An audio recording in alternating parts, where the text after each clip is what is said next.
lot smarter. She's than- Irish, she's mean, what do you know? She's She's a a lot shillelagh smarter and than- all Yeah, that. but she's still with you, though. That's okay. That was bad judgment too on their part. She took an oath and she's obeying. She staying takes a with lot it. of oaths over there. She swears at me all the time. This is gonna be fun. Oh, They usually are. I'm just adding some seconds on so I can put the beginning on. Speaking of which, next time you and the guys get together and there are some guitars and some saxophones and some pianos, if you could make me a new opening tune. Okay. We got new.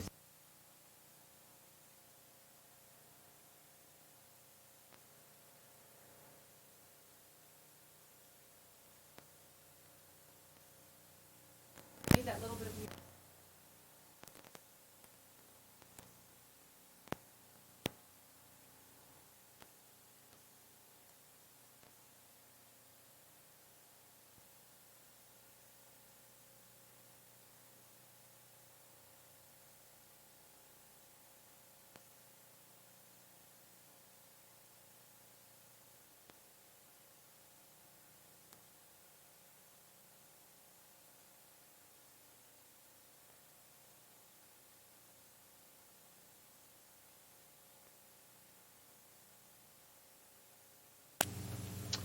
Hello, we're back again with another segment of Talk of the Town. It's nice to be back in the spring in Melrose, and Don, it's particularly nice to have you back off the road. I know you've been traveling all winter, and we missed you a lot, and it's nice to have you back in town again. And as you know, we've in the past had interviews of people that have come to town, businesses that have come to town, things of particular interest. And we're always open to suggestions for any new areas of exploration and things that we can visit about. And today we are in a tailor's shop and a new business in Melrose. And we're going to interview Linda O'Malley, who is seated at my right.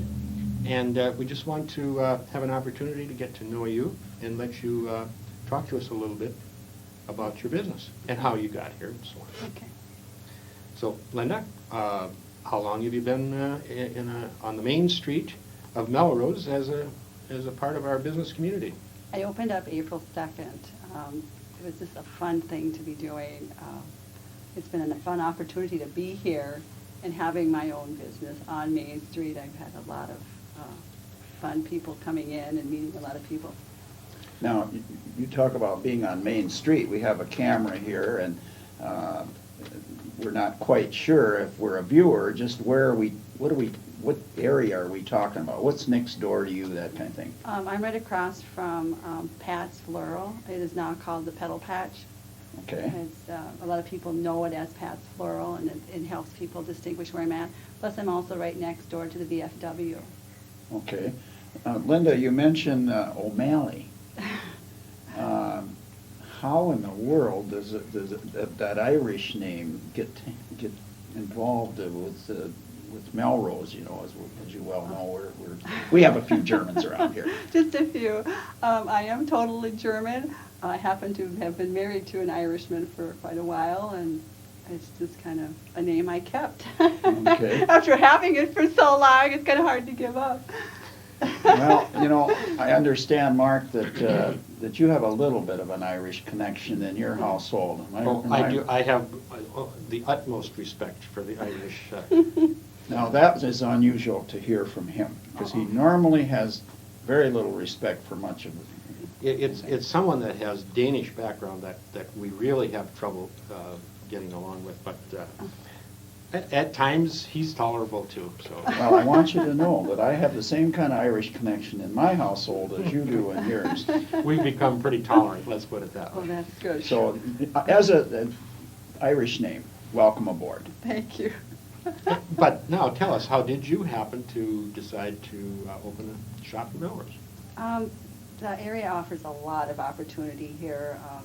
I had done a little bit of research, and I saw there really wasn't a tailor here, so to speak.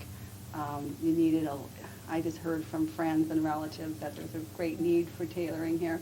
Plus, it offers so much opportunity for my children I have 3 children, 4, 8, and 17, and I'm only a half an hour from the lakes in Alec, but I'm also just a half an hour from college for my children once they get old enough. Easy access to the cities. It's just a wonderful place to choose. We're glad you did. Oh, thank you. I think we certainly need this, and maybe you should tell us a little bit about your background that leads you to this business. Okay, I've been a professional tailor for about 25 years. I'd gone to Pipestone Area Vocational School for tailoring. It was an extensive course. It lasted 11 months. I worked with a tailor who had come from Germany, and he taught us pattern making. We specialized in men's clothing, especially designing their suits, drawing their patterns. Then he did the major and minor alterations as well.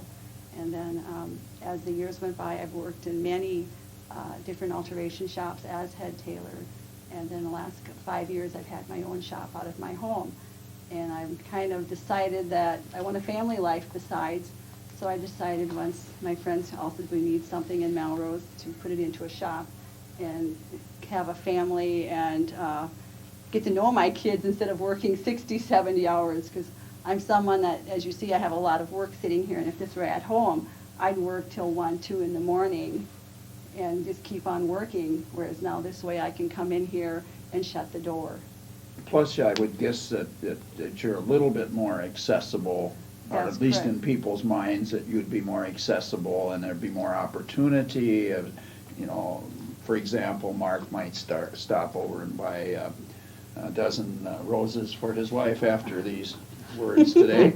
And then also drop off That's correct. That's that correct. type of thing. It is more convenient having it in a shop, whereas in your home, people are a little bit more reserved. They think they are intruding, Right. and whereas this way, even with my hours as they are, I'm very accessible. Now, you mentioned tailor. Tell me about that. A tailor is someone who's gone to school and has studied sewing, who has learned to work with newer equipment, who has worked extensively with actually taking the suit, the men's suit apart, and worked with someone to teach them exactly where to alter it. Because there are ways of ruining garments if you take it in wrong.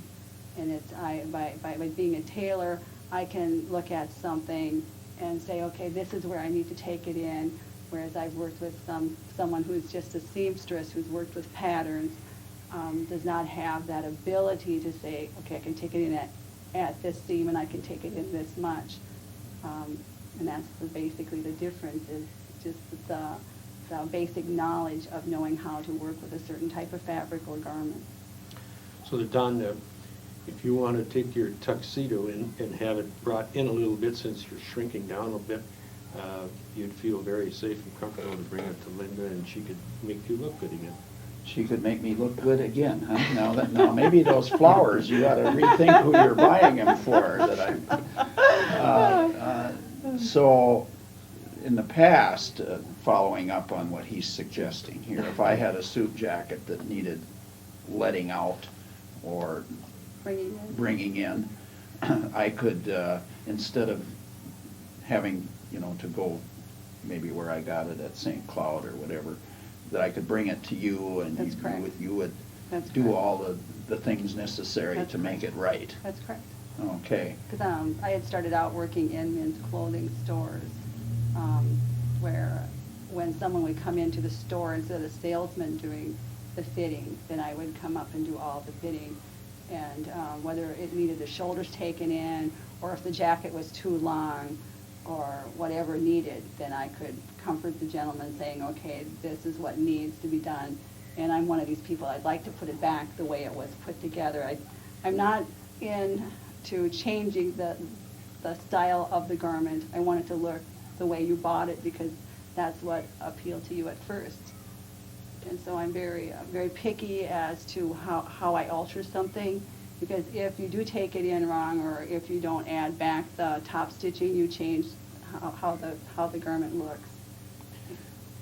Linda, you're here, what kind of hours do you maintain in your store here? As of, or after June 1st, I will be here Monday through Friday from 9 to 5. Right now, I'm just here Monday, Tuesdays, and Wednesdays from 10 to 4. I have a 8-year-old daughter who goes to school in Kensington, and so I don't like her sitting home alone too long.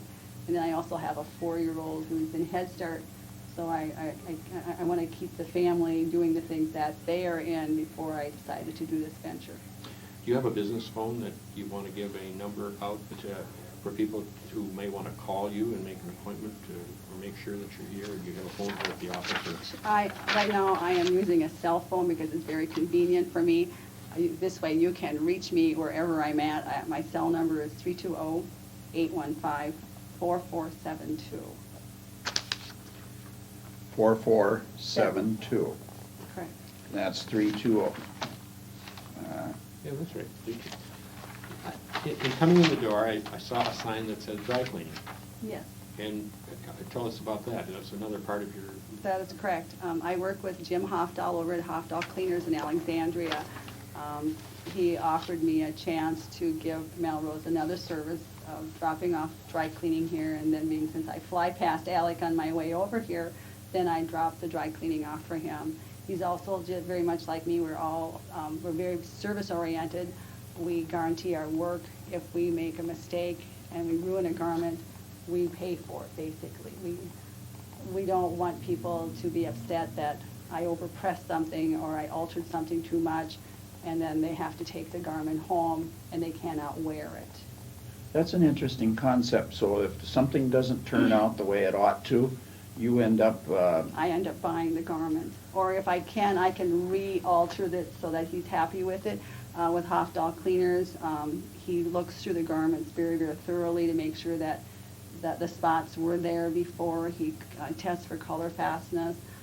He's just very, very thorough with what he does. I've been very, very pleased at what he does for me. I've met Mr. Hofdahl, and I can share that, yes, he is focused. He was involved with the school board in Okay. Alexandria, so Yes, I yes.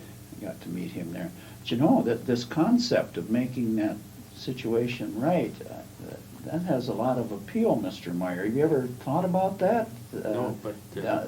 Up at the corner there, something doesn't work out very well, that we don't, I don't know, get a bill or something? Or maybe... I think he's fishing for something, that he's asked for something, but you could speak a little more directly, perhaps. In other words, if you follow it up, can you fix it? Yeah, if you were a school administrator and things don't work right, how do you fix it? Is that what you We mean? won't get into that. The topic here is... Personal services for hire, right? And that's the business I'm into, but I'm not competing with your business. Oh, sure. I wish I knew more about this business. I wish my wife was here. She's does some sewing and but maybe you can just tell us the kinds of things that you get into generally. Okay, I basically do everything from simple hemming, putting cuffs back on. Right now, cuffs is the way to go for men. I do a lot of bridal work. I'm doing right now is the wedding season, so I'm shortening wedding gowns, raising shoulders. People are getting their winter coats ready to be stored, so they have been going over to the dry cleaners. I do a lot of zippers, a lot of jeans. People are having me patch a lot of stuff, and I'm going, this is cool. I've got a lot of children's garments in here. I've got formal wear. I've got leisure wear. I basically do everything.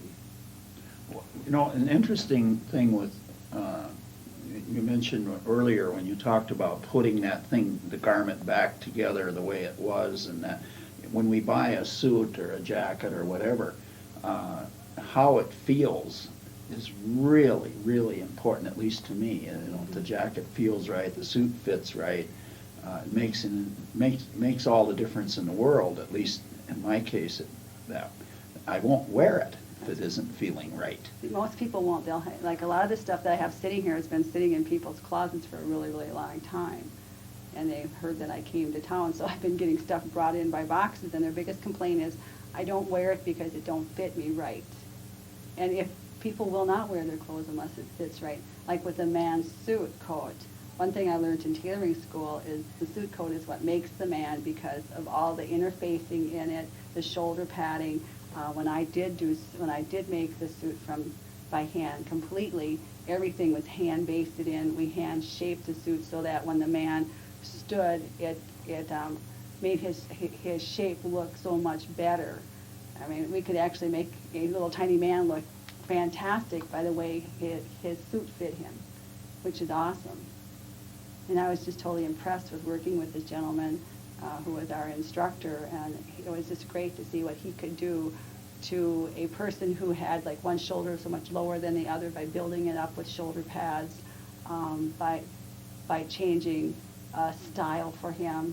When I made the one-man suit, he was very broad through the shoulders, and when he moved, he needed extra space, so we ended up putting vents through the back, so it gave him extra room so he could be more comfortable in what he wore, which is just awesome. I mean, so much you can do with the fabric and a man's style. And the ladies' suits too. You betcha, you betcha. Do you think you could design a fishing costume for Mr. Anderson that would make him look like a fisherman?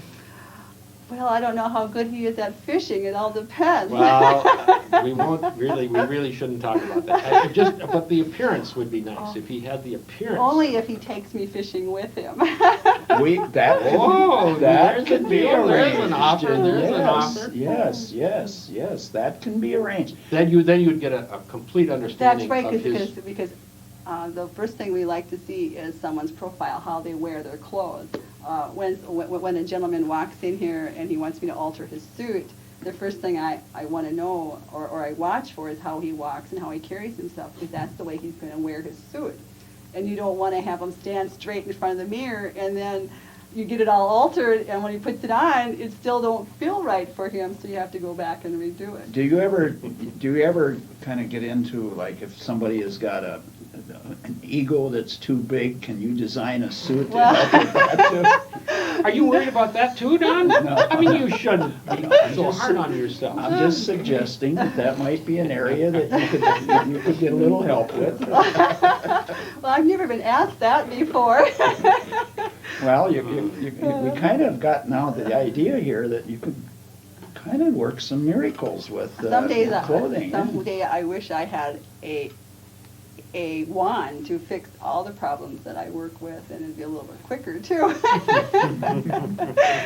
Because right now I am 10 days behind, and I feel really bad because I'd like to give better service, and it's just too hard with fitting the clients and sewing, and it's been phenomenal for me. I really want to thank everyone for making me feel so welcome here, and it was just great. So you do have a turnaround time. I do have a turnaround time. Right now it's about 10 days. Usually I like to have it within 3 to 4 days. Is there anything that you can discuss about how you charge for the work that you do? I mean, do you have a scale, or do you look at the job and you say, okay, this is going to take me so many hours and so much material, and consequently it's that much? Or how do you go about that? Okay, I had consulted with several alteration shops before I set my prices. I used to work with Alec Tailoring, and I took their price list, and then I have another friend who has their own alteration shop in Glencoe, Minnesota. And I said, this is a farming area, and this is how long it takes me to do this alteration, so what would be a fair charge? I see. Okay. So if someone comes in and says, here's what I want, you go through it and you say, okay, this is so much, this is so much. Yeah.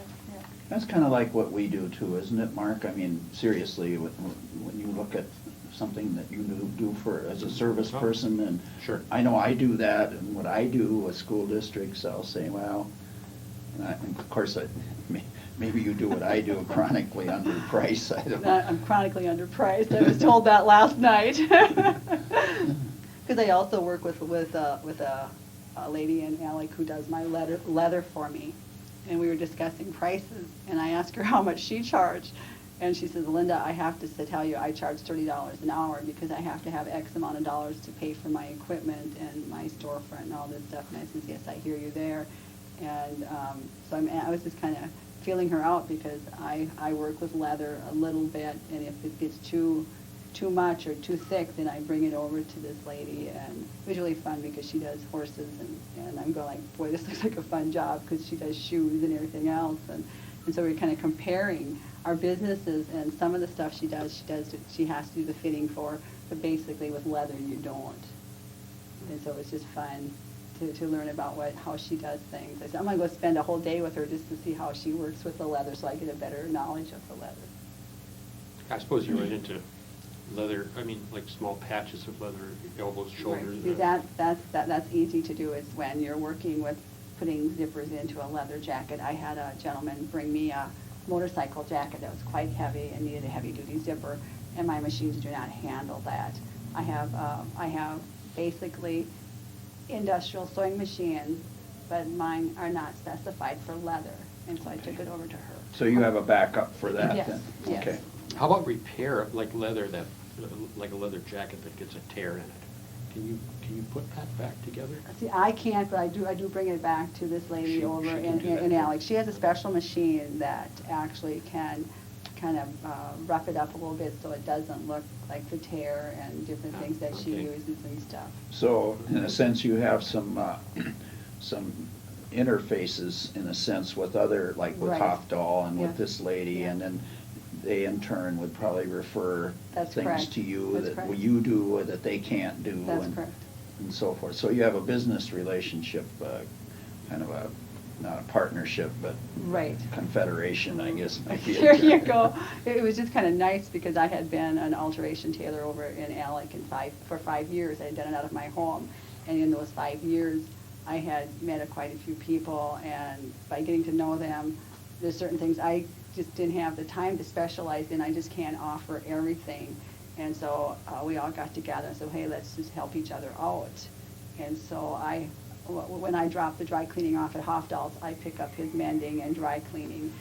When I drop my leather off, then she'll do, with this, it's Dan's Shoe Repair over in Alec, then she will do my leather right away, so I can have it back before I even leave, which is really nice. That's interesting. I have a pair of shoes that's got a tear in them. And I suppose she could, I'm sure she would. She'd look at it and she would give you a price on it. What I do is I take your phone number, and that way I bring it over to her, and if she has any questions for you, then she can ask you those and also give you a price before she does it. Well, this is really exciting to have you in the business community here. Is there something else, anything else that you would like to take this opportunity to tell us about yourself or your business or anything else? I just wanted to thank everyone for making this really a fun month for me. I've been here now 6 weeks, and it's awesome. Very good. glad to have you aboard. Thank you. Very nice to have you. And Mr. Meyer, I would like to thank Renee for setting everything up today and contacting Linda and getting the schedule put together for us and doing her usual good duty. I would echo those comments, and again, mention to anyone that has an idea for something that ought to be talked about, give us a call, or give Renee a call at Mel-TV. Thank you very much.